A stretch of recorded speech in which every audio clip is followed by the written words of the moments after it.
What's up, everybody, and welcome to my Smackdown review. A lot of things happening on this show tonight, as some would say, the anticipated, or maybe not anticipated, bar fight.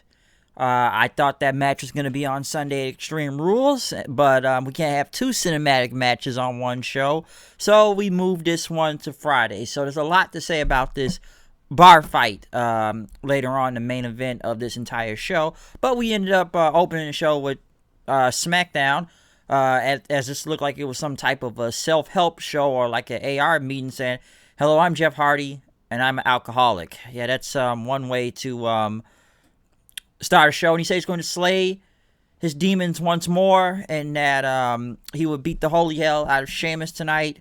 Sheamus, who also had a promo talking about Jeff Hardy as a junkie, he's going to be somewhere familiar. He's going to cleanse the demons and drown him in his sorrows and whatnot.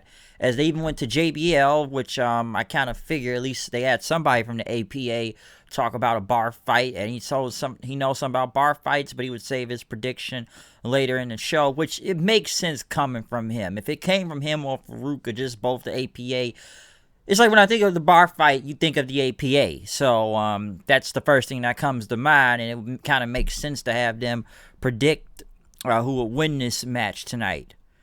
But we do kick off the show back at the Performance Center with Sasha and Bayley coming out. Sasha still has the Raw title for some reason, even though Stephanie McMahon said on Monday that none of basically her or Asuka is the champion. So wouldn't they take the belt away from her if she still has to defend it? Well, she not even defend it, but she still has to fight for it Sunday. Even though Asuka never really lost the match, that still makes no sense about Asuka. You didn't win either, but yet she never lost at the same time. Though she was the champion, so how could she even lose the belt if she never lost? So shouldn't she be able to keep the belt?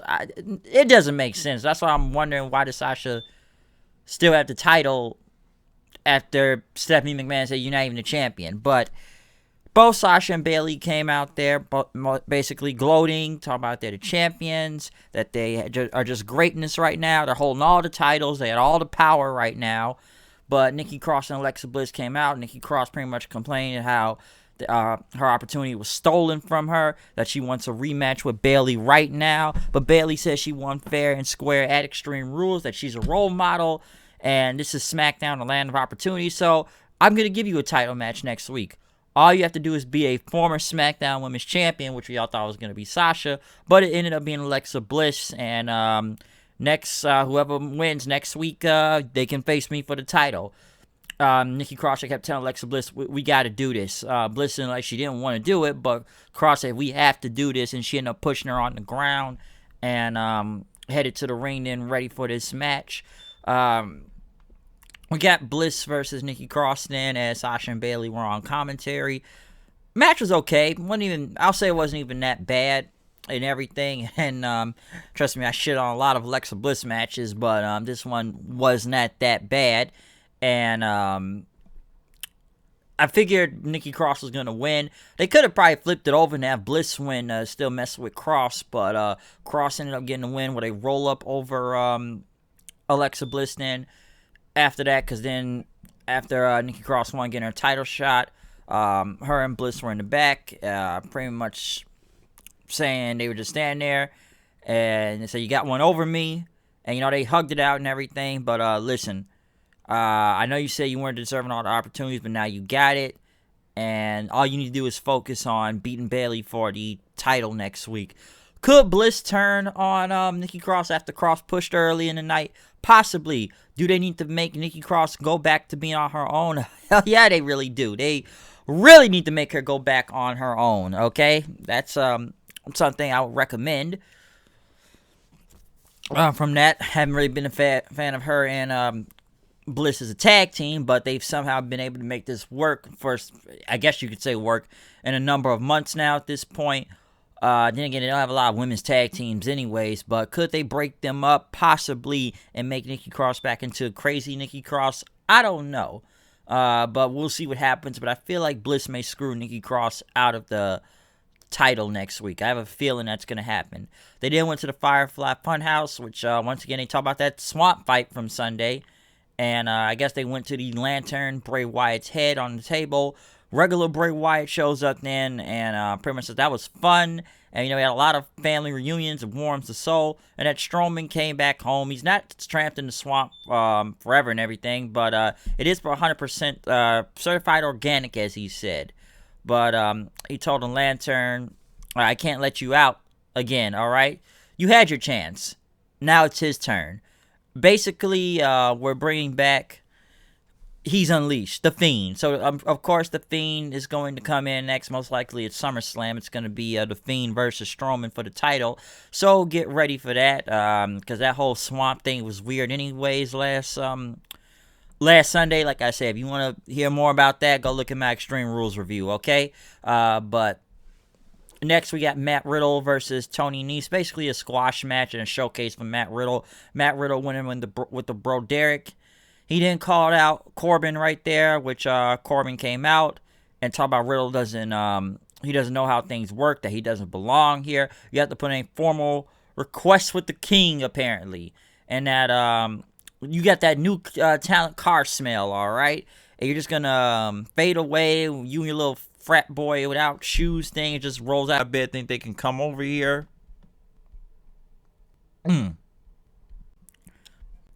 And take over everything, that this is not NXT and everything, that you may need to get some more seasoning, or you could be a top guy on 205 Live right now because this is SmackDown, and he's going to be issuing a king's ransom to show the world that Matt Riddle doesn't belong on SmackDown. So Riddle said that, Corbin said he's going to find, someone's going to be next week to get him or something, but Riddle said that next week it's going to be the Bro Show. I don't know what the King's ransom is, or what. I felt like this was a bounty for some reason. I don't know why. I felt like he just put a bounty on his head and he's sending anybody to go after him. I don't know why, but that looked like it was going to happen. But do I really need to see Matt Riddle versus Corbin? Not really. I'm glad they gave Riddle a win back after he lost the whole shot for the Intercontinental title last week. But like I said, quick match for him. He beat Tony Nese, and that was it. Corbin, actually every time you see Corbin on your TV, you just want to turn the channel or go to the bathroom, go get something to eat, go get something to drink. It's better than looking at the King of Waiters right here, okay? Because it's just bad, okay? It's just really bad. It's Corbin. It's Corbin, and the King of Waiters himself, the King's ransom. Peasant. Where is this going? I don't know. But Riddle's in this feud. But next we got Miz and Morrison getting ready for the Miz TV tonight as they came out. And Morrison talked about hashtag more Morrison because he thinks he can get the trend. But if it doesn't trend, it's going to make him sick. And Miz says, how sick are you going to be? We're going to get 4 stars of Seth Rollins. He's gonna puke. 4 stars right there for Seth Rollins. That's our new gimmick now. We got 4 stars for puking. And they brought out Naomi since last week. Naomi trended last week that Naomi deserves better, which is legitimate because that did happen on the internet last week because there was a lot of frustration over Naomi. Just in general, how she's on the roster just takes a back seat to everybody. My neighbor says this all the time. This is your 2-time champion right here, and you make her look like crap, and she's losing to Lacey Evans in under 2 minutes? The fuck is that shit? And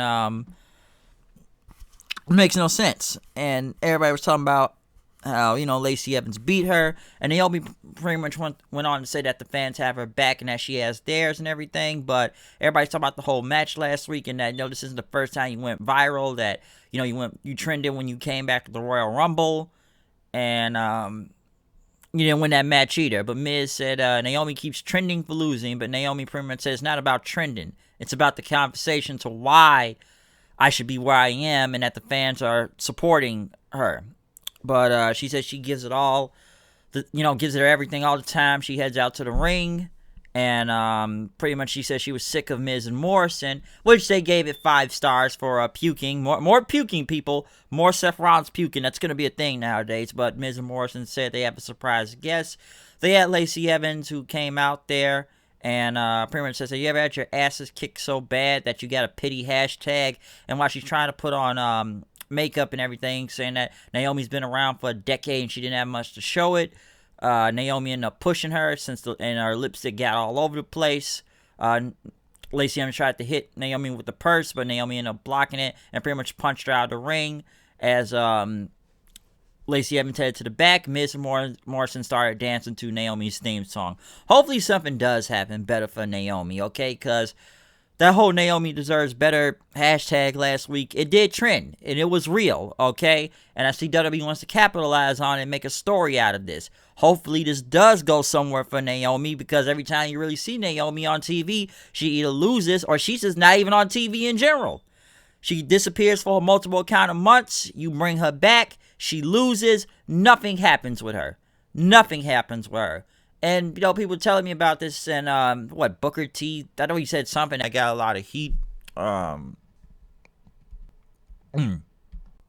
he got heat for, basically saying that, to hell with the, Naomi hashtags and whatnot. Yeah, we're not gonna even mind that phone call right now. Sorry I had to take that phone call right there, but since that's out of the way right now, as I said about Booker T, talked about how basically to hell with all these Naomi deserves better hashtags and everything, which it's been a lot of debate over that, if he was even right in that. I haven't really even seen the full video of it. Honestly, I didn't even know about it till about at least a couple years ago possibly, so I didn't even know about that, but it is, like I said, it's really debatable when you look at his comments or what he said about Naomi. But, like I said, hopefully they do something with Naomi since now of the uproar in Twitter and the internet. And like I said, it look like they're going somewhere with this. So let's see what happens, I guess. We'll see what comes from this. Next, they went to Big E, who was, I guess, outside the trainer's room waiting on Kofi Kingston. Kofi came out. He was limping, and he said he's going to be out for like 6 weeks or more. And Kofi said he's going to go spend time with his family at home. But Big E talking about, listen, man, we can get them tag titles back and everything. But Kofi said, listen, man, the universe is speaking to him right now, all right? That, listen, with me out and Woods out right now, this your time, man. Basically telling Big E that, listen, when I was a WWE champion, and listen, we always kept it positive and everything. We always was cool. We didn't try to screw each other over, whatnot. Like, don't try to wait a decade till it's your time. This is your time right now. All right, but listen, Kofi and Wood say they gave him his blessing, so Big E's gonna be on his own now. I guess we're gonna see a Big E singles push. It's about damn time. Good. I hope something really good happens for this. Okay, that I do want to see. The last time Big E was even at like a single star was like in 20.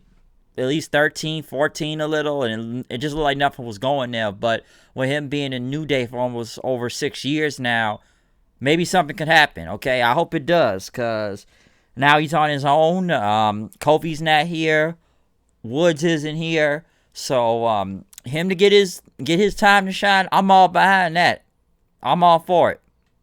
I hope something really does good happen for Big E, because this guy has the talent. He has the charisma. This guy has the move. The guy's, like I said, great shape, however you want to say it, for Big E. And he can go. He really can. Great promo, all that. I don't know where they could push him.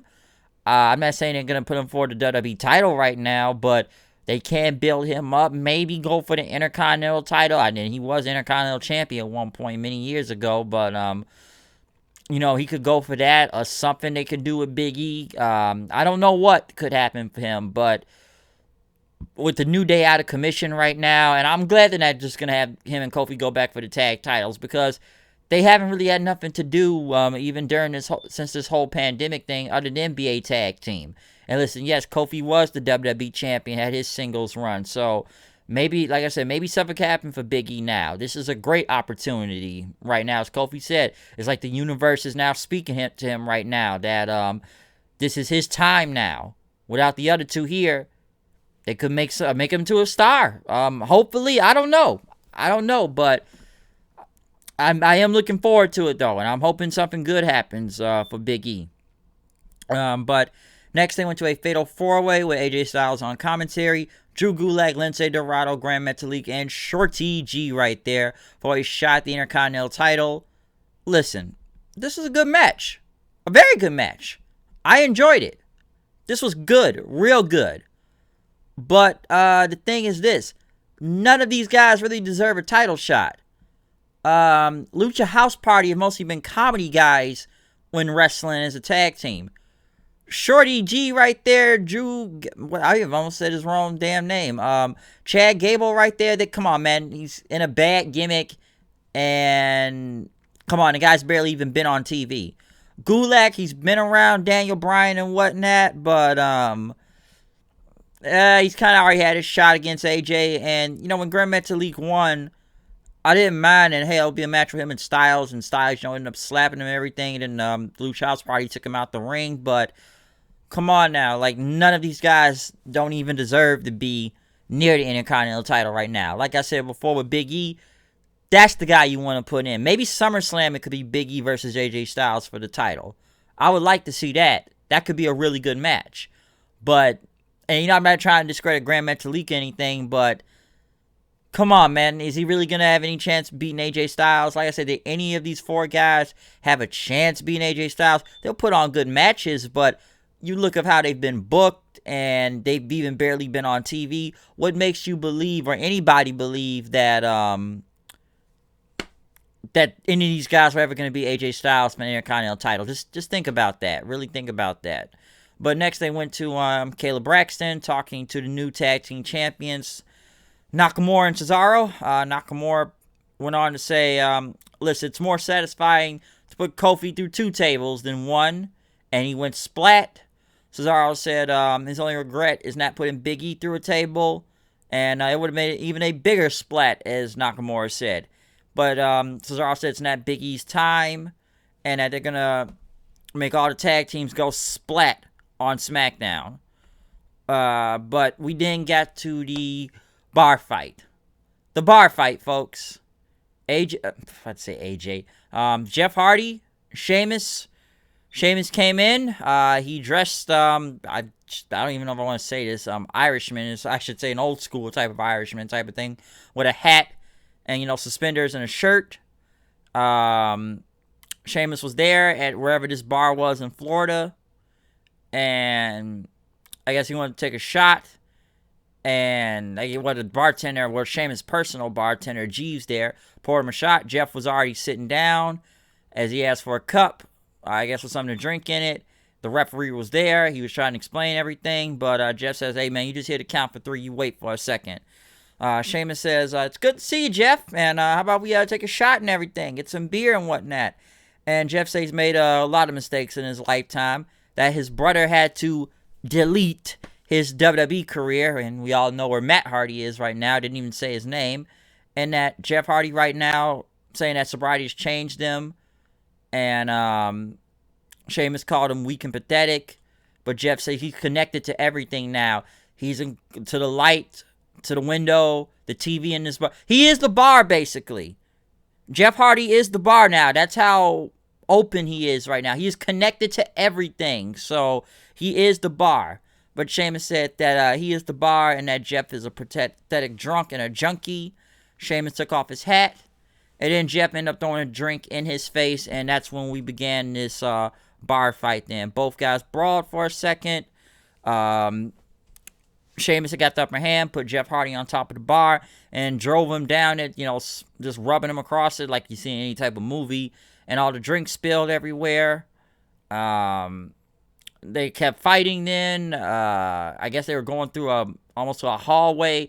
Jeff Hardy threw several basketballs at Sheamus, hitting him with it, just like several basketballs, so they went to the back. Sheamus hit him with like a keg then. They fought to the bathroom. Sheamus started throwing the door at Jeff Hardy's head. They got into the bathroom. He gave Jeff Hardy a swirly in one of the urinals and flushed it. That's disgusting. Jeff was kind of throwing up. Sheamus was about to get him again, but Jeff ended up hitting him and knocking him into the toilet. Jeff Hardy crawled out of there then, leaving the bathroom as Sheamus ended up chasing him. Says, you can't run, Jeff. You can't run.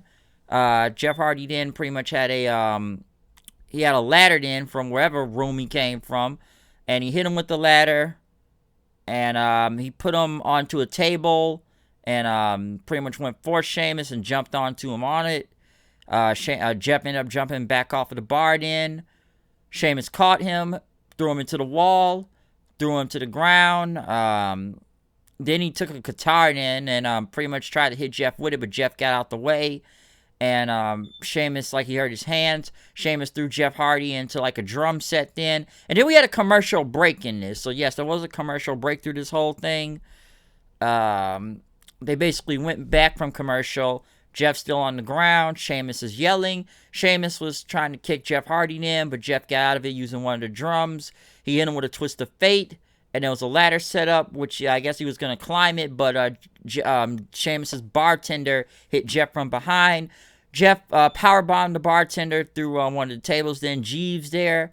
Sheamus ended up hitting Jeff with a big chair from behind. As Sheamus pretty much put his hat over his face. And he said, "It's over, Jeff." He toasted himself, having a drink of beer and everything. And when he finished the drink, he went back over to Jeff Hardy, which Jeff had face paint on and his contacts. So I almost thought he was about to turn to the Willow or something, or maybe Itchweed, but that's a different company.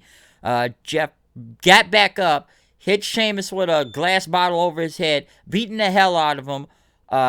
He climbed up the ladder, hit him with a swanton bomb onto the ground, and got the pin as Jeff looked like he went back to normal and the contacts were gone from his eyes then, and Jeff Hardy was back as he walked out the bar. Yes, this was a cinematic match, but it wasn't no goofball, supernatural, insanity type of shit, okay? This was a bar fight, and it was, nothing too crazy about this. It was straightforward. This was something you would see in a bar. Now, I'm sure this bar is going to need John Taffer from Bar Rescue to help come save it, but this was not bad. This is actually pretty good. I thought this was better than the Swamp fight. I'll say this. At least this was a fight, and it looked believable, okay? Both of these guys beat the hell out of each other in the bar and just knocked each other all over the place, so this was not bad. I like this. This was good. Real good. Now, I'm sure people don't like it due to, WWE taking shots at Jeff Hardy's personal problems or whatnot. But hopefully this is the end of this odd feud. Hopefully we can move on to something else from this. And we don't have to see this anymore because this feud has ran its course. But I will say at least this bar fight wasn't bad. It did feel like legit fight and everything. It's not like it was a lot of insanity or people turning into different characters or just, I don't know, some insane supernatural shit this time, okay? This was actually a little bit different. It was a fight, okay? It was a fight in a bar, and they beat the hell out of each other. So this was not bad at all, and I actually thought this was pretty enjoyable.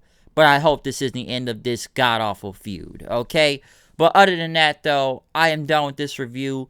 Smackdown, I will say, is not bad this time on some levels. 1, I like the bar fight.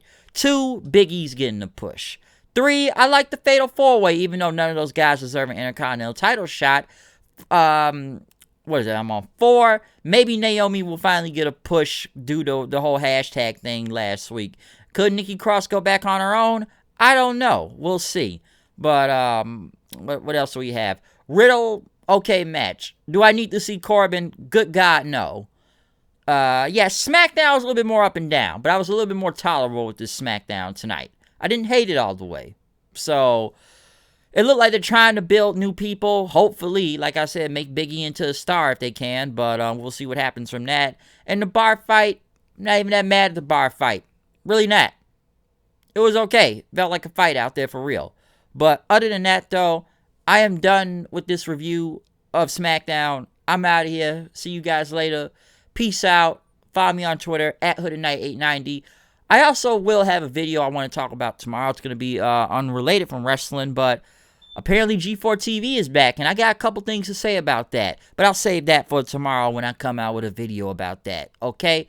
But other than that, I'm out of here. See you guys later. Peace, comment, subscribe, blah, blah, blah. I'm just repeating everything over I'm said. You know it's me, HOOD, come here with the news and reviews. Know I am, know I do. Show here I go, it's going down. This is SmackDown. It's out of sight. We're done with this bar fight. So I'm out of here. See you guys later. Peace out. Better than the Swamp fight.